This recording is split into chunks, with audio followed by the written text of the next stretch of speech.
মানে মোটামুটি সবগুলো মন্দিরই খুব ঘনবসতিপূর্ণ এলাকায় এবং রাস্তা সরু। এই সমস্যাটা আপনাদের সবগুলো মন্দিরেরই থাকবে, খালি যে শ্মশানঘাটে যে মন্দিরটা আছে ওইটার একটু রাস্তাটা বড়, বাদ বাকি রাস্তাগুলো মোটামুটি সবই সরু। তো আপনাদের এই যে সমস্যাটা থাকবে এটা আপনাদের ইন্টারনাল যে ম্যানেজমেন্ট, এই ম্যানেজমেন্টের মাধ্যমে সমাধান করে নিতে পারলে আপনাদের কষ্টটা কম হবে। বস্তুগুলোর কথা বললেন, আর মানে ওভারঅল যেই পয়েন্টটা আমরা রিসিভ করেছি সেটা হচ্ছে অষ্টমী এবং নবমীর দিন ভিড় বেশি থাকবে বা খুব পিক টাইম থাকে, যে সময় প্রচন্ড ভিড় থাকবে। ওই সময় দুইটা আমাদের মাথায় আছে, কোনো সমস্যা নাই এটা নিয়ে।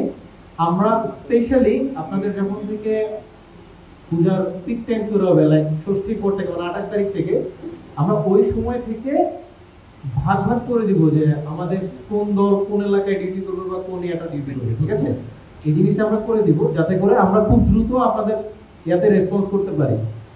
এটার সাথে একটা গুরুত্বপূর্ণ বিষয় হচ্ছে আমাদের মধ্যে সমন্বয়টা খুব বেশি জরুরি। সমন্বয়টা কিরকম? যেমন আপনাদের প্রত্যেকটা মণ্ডপে আমাদের কন্ট্রোল নাম্বারটা থাকে, আপনারা এখনই আমাদের কন্ট্রোল নাম্বারটা নিয়ে যান। এটা আমরা আমাদের সাংবাদিক ভাইদের কাছেও দিয়ে দিব, আমাদের সাংবাদিক ভাইদের সাথে আমাদের যোগাযোগ আছে।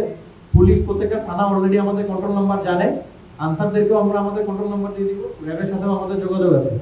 এখন এখানে সমন্বয়টা কি? যেমন মনে করেন আনসার অলরেডি আপনাদের পূজা মণ্ডপে গেছে, আনসারের তরফ থেকে এই জিনিসটা প্রত্যেকটা আইন শৃঙ্খলা রক্ষাকারী যে বাহিনী আছে এই প্রত্যেকটা স্টেক হোল্ডারকে জানায় দেওয়া যে স্যার আমরা আজকে থেকে পূজা মণ্ডপগুলোতে ডিউটি শুরু করছি। এরপর পুলিশ যখন শুরু করবে তখন জানায় দেবে।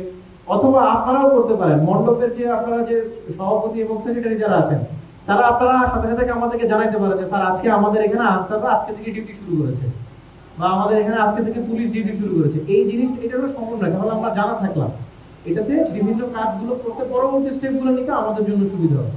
একটা খুব গুরুত্বপূর্ণ যে পয়েন্টটা আমার বলা দরকার বলে আমি মনে করছি, এটা হচ্ছে বিসর্জনের দিন, যেটা আমি গত বছর এখানে পূজার সময় ছিলাম, যারা ছিল তাদের কাছ থেকে আমি ব্যাপারটা শুনলাম।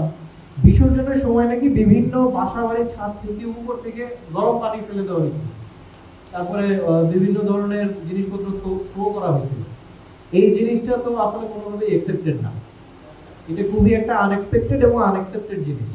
তো এইটার ব্যাপারে আমি পূজা মণ্ডপের সাথে দায়িত্বপূর্ণ ব্যক্তি যারা আছেন তাদেরকে বলবো, এট দ্য সেম টাইম প্রত্যেকটা থানার যে ওসিরা আছে তাদেরকেও বলবো, আপনারা বাড়িওয়ালা মানে মনে করেন যেই রাস্তা দিয়ে বিসর্জনটা যাবে ওই রাস্তায় যতগুলো বাড়িওয়ালা আছে সকল বাড়িওয়ালার সাথে আপনারা একটা মিটিং করেন বা একটা কোঅর্ডিনেশন করেন যে এই রাস্তা দিয়ে বিসর্জনের প্রতিমা বিসর্জনের সময় প্রতিমাটা যাবে, আপনাদের কারো কোনো বিল্ডিং থেকে যদি কিছু ছোড়া হয় সেজন্য আপনি বাড়িওয়ালা রেসপন্সিবল থাকেন, ওই বাড়িওয়ালাকে আপনি রেসপন্সিবল করে দেন। এবং আপনারা পূজা মণ্ডপের যারা আছেন, যারা বিসর্জনের প্রতিমাটা যারা নিয়ে যাবেন, তারা একটু খেয়াল রাখবেন, কিছু আপনাদের কিছু ভলান্টিয়ারকে খেয়াল রাখতে বলবেন যে বাড়িগুলোর দিকে যেন নজর রাখে, উপরে যেন নজর রাখে। কথা বুঝাইতে পারছি? ছাদে অবশ্যই লোক দিয়ে দিবেন, পুলিশের তরফ থেকে আনসারের তরফ থেকে ছাদে অবশ্যই লোক দিয়ে দিবেন, যাতে করে ছাদ থেকে কেউ কোনো কিছু ড্রপ না করে। এখন ছাদে লোক দিয়ে দিলেন, বাড়ির জানালায় বা বারান্দায় গিয়ে তো আপনি লোক দিতে পারবেন। এইটার জন্য আপনারা নিচে কিছু ভলান্টিয়ার সেট করে দিবেন যারা উপরে খেয়াল রাখে। বুঝাইতে পারছি?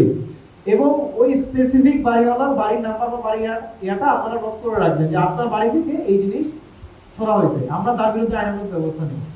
এইটার জন্য 100% আইনানুগ ব্যবস্থা নেওয়া হবে, এইটা কোনোভাবেই ছাড় দেওয়া হবে। বুঝতে পারছি? এই জায়গায় আপনাদের ভলান্টিয়ারদের এই সহযোগিতাটা দরকার। এটা শুধুমাত্র বিসর্জনের দিন। মাদকের ব্যাপারটা আমি একটু ক্লিয়ার করে দিই। মাদকের ব্যাপারে আসলে সাংবাদিক উনি ভাই যে কথাটা বলছেন, উনি কিন্তু কোনো মানে পূজা মণ্ডপকে বা যে পূজার সময় হয় এইটা কিন্তু জেনারেলাইজ করে বলেন নাই। ব্যাপারটা হচ্ছে মানে ইন জেনারেল, খুবই জেনারেল। আপনি বৈশাখী মেলা ধরেন, বৈশাখী উৎসবের সময় ধরেন যে ঠিক আছে বৈশাখী উৎসবের সময় তখনও কিন্তু এই ধরনের কর্মকাণ্ড হয় না? তারপরে আমাদের মুসলমানদের বিভিন্ন উৎসবের সময় এই ধরনের হয়, বৌদ্ধদের উৎসবের সময় হয়, খ্রিস্টানদের উৎসবের সময়। এটা কি? এটা বর্তমানে ইয়াং জেনারেশনের মধ্যে একটা ট্রেন্ড যে ঠিক আছে আজকে একটা ইভেন্ট, আজকে একটু ঠিক বললাম না বললাম না, আজকে একটা ইভেন্ট আছে আজকে একটু হোক। এই যে আজকে একটু হোক এটা কিন্তু দুর্গাপূজার সময় হবে এমন না। এই দুর্গাপূজার সময় মুসলমান ছেলেও তো খাইতেছে না, আবার ঈদের সময় হিন্দু ছেলেও খাইতেছে না, বৌদ্ধদের পূর্ণিমার সময় হিন্দু মুসলিম বৌদ্ধ খ্রিস্টান সবাই মিলে কিন্তু।